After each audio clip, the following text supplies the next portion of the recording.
Hello and welcome to Philosophy Vibe, the channel where we discuss and debate different philosophical ideas. Today I want to look back at the problem of evil argument, specifically around the free will defense and transworld depravity, to see if this is sufficient in solving the problem for theists. Excellent. So firstly, if anyone is unfamiliar with the problem of evil argument, I suggest you see our video on the subject. But to give a quick recap, the problem of evil is an argument put against the classical theist that attempts to challenge the idea of an all-loving, all-powerful and all-knowing God.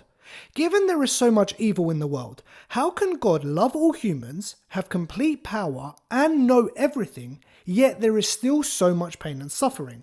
Why are there murderers and abusers in this world? How can we have evil and an omniscient, benevolent and omnipotent God? One of the retorts to this argument is the free will defense. We will now take a look at the free will defense argument along with Plantinga's Transworld Depravity version and see if this solves the problem of evil. Great, let's begin. Okay, so the argument goes that the existence of evil is compatible with an omnipotent and benevolent God, and this is put forward through the free will defense argument. The free will defense argument is a widely held defense atheists may hold with regards to the problem of evil, as it attempts to clear God of all responsibility for moral evils. The defense claims that God has created all human beings with free will.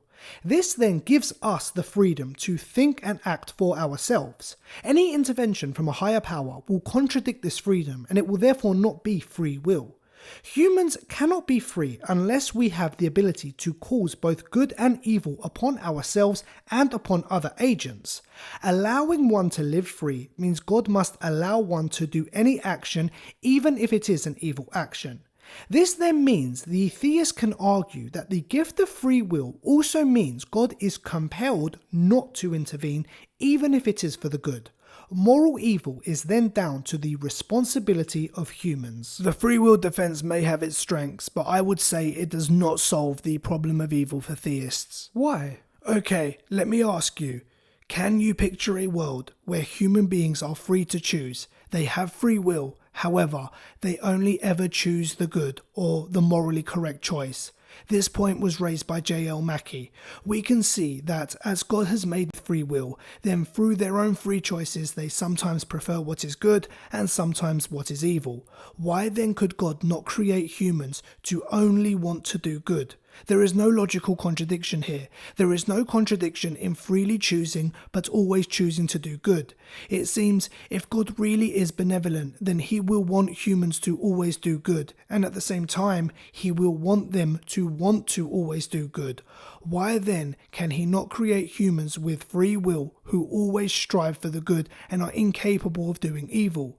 Should we believe this is something that God is unable to do? If so, we are putting a limitation on his power and his omnipotence is brought into question. I disagree. I think this would be a restriction on free will, and so it's not true free will. The idea of God creating a being who is free to choose yet only chooses the right option is a logical contradiction. Let's imagine Adam, right? He's walking down the street and along his journey he walks across an unsupervised bag of money. Adam stops and assesses his options. He can either take the money, committing the morally questionable act of theft, leave the money and just walk off, not committing theft but allowing someone else to, or guard the money so no one else takes it and wait for the rightful owner to return. Now, Adam in fact chooses option 1 and he takes the money. Now let us imagine possible world X, where, as you have argued, God has created us to only choose the right option. In the exact same circumstance, Adam finds himself in the exact same situation with the exact same options, only in this possible world, Adam cannot choose option 1 or even option 2. Although he may think about them, he is physically unable to choose anything other than option 3. What a wonderful world. However, is this true freedom? Adam is not choosing option 3 through his own volition, but rather because he has to. He has no other choice. To say that Adam freely chooses option 3, he would have needed other possible choices. The fact that Adam had no choice other than 3 literally means he had no choice and therefore no freedom. As we can see, there cannot be a world where we are created to freely choose the right choice. This is not because God is impotent, but because omnipotence does not include logical contradictions, and we cannot be free and at the same time forced into a choice. I am not necessarily saying that Adam cannot choose option 1 or 2. Rather, Adam has no desire to choose option 1 or 2.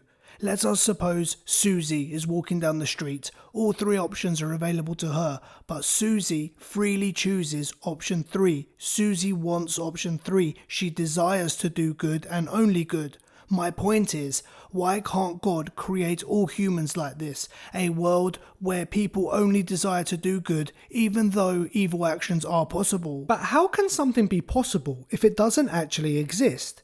In Possible World X, no evil action has ever taken place. People only do good, so the options don't really exist. For something to exist, it needs to obtain.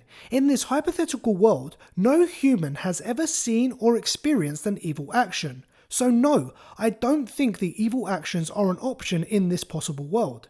In addition, without the existence of evil, good actions cease being good, as they just become the ubiquitous and normal actions. Everyone does it, people cannot not do them. So as a result, Possible World X completely damages the true essence of people. What do you mean? Let's go back to Adam. When given an option, Adam actually does want to take the money. This means that Adam is a thief. This is then part of Adam's personality, meaning that his ability to thieve is what makes Adam Adam. So his capability and desire for theft is part of his essence.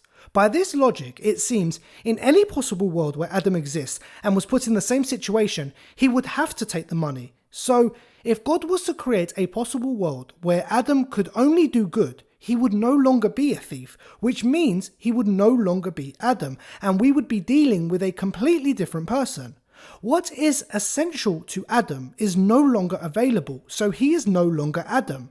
This theory was put forward by Alvin Plantinga, and according to Plantinga, Adam suffers from Transworld Depravity. So if we follow Plantinga's line of thought, every world which God creates, he has to have Adam do the wrong action as it is part of his essence. And so, the idea of a possible world where all people only choose the right action means that we will be eliminating a necessary essence of most individuals. I see. In addition, Susie chose option C. She chose the morally good option, but her essence of being a good person exists because she had the possibility of choosing evil. People need the choice of horrendous evil actions, even if they choose never to act on them. This owes to their essence. Removing this would be like removing a necessary part of their lives, and removing anything necessary to an individual means that they are no longer that individual. This also shows that God can allow the freedom of sin as it is essential to us. This then allows the possibility of an all-loving, all-powerful God with the existence of moral evil. I'm still not satisfied. I still question why a benevolent and omnipotent God has not created a world where people are incapable of morally evil actions, regardless that it limits our freedom of choices. How could anyone really prefer to have free will, yet suffer all the evils of this world? Some evil, maybe, but not the level of malevolence that is experienced every day. It seems God has decided that freedom is more important than no moral evil, and this does not seem like an act of a benevolent being. I cannot imagine that most people would prefer to live in our current world than a world where no one has the ability to commit horrendous evil actions. Theological determinism can also be marshalled against the free will argument. The idea that God's omniscience means he can see future events, and if future events can be seen, it means they are determined, so this eliminates free will altogether. I won't go into that now, we've already debated this. If you're interested, see our video on that. Yes, But finally, and my biggest criticism of the free will defense argument, it only attempts to excuse God from all the moral evils, but we mustn't forget the horrific suffering that nature bestows upon us. This has nothing to do with human free will and probably causes more pain and suffering than all the moral evils. If God created the earth, then we must agree he made it so that there would be horrific diseases and deformities, volcanoes, hurricanes, tsunamis. This is not down to human behavior, but flaws in the creation of our planet. We cannot say that upon creating this planet, God did not know that these events were possible. God had to have made them possible. If God made the planet with these flaws, then this contradicts his benevolence. If God cannot stop these natural disasters, then this contradicts his omnipotence. I find the free will defense argument is unsatisfactory, but even as an unsatisfactory argument, it still only goes halfway in preserving God's attributes along with the existence of evil, as it cannot even attempt to explain the existence of natural evils. Interesting point. If you enjoyed this video and you would like to help support the channel, then please check out the Philosophy Vibe Philosophy of Religion paperback anthology available on Amazon. This is a collection of all our scripts around the philosophy of religion, looking into the nature and the existence of God, as well as religious meaning, belief and ethics. A great read and a great study guide. All purchases really help out this channel and we really do appreciate it. The links are below. But that's all the time we have for now. Thank you for watching. We hope you enjoyed the vibe. And what does everyone else think? Does the free will defense argument help solve the problem of evil? Let us know in the comments below. Don't forget to like and share. And for more philosophical debates, please subscribe to our channel. Take care, and we look forward to seeing you all soon. Bye bye.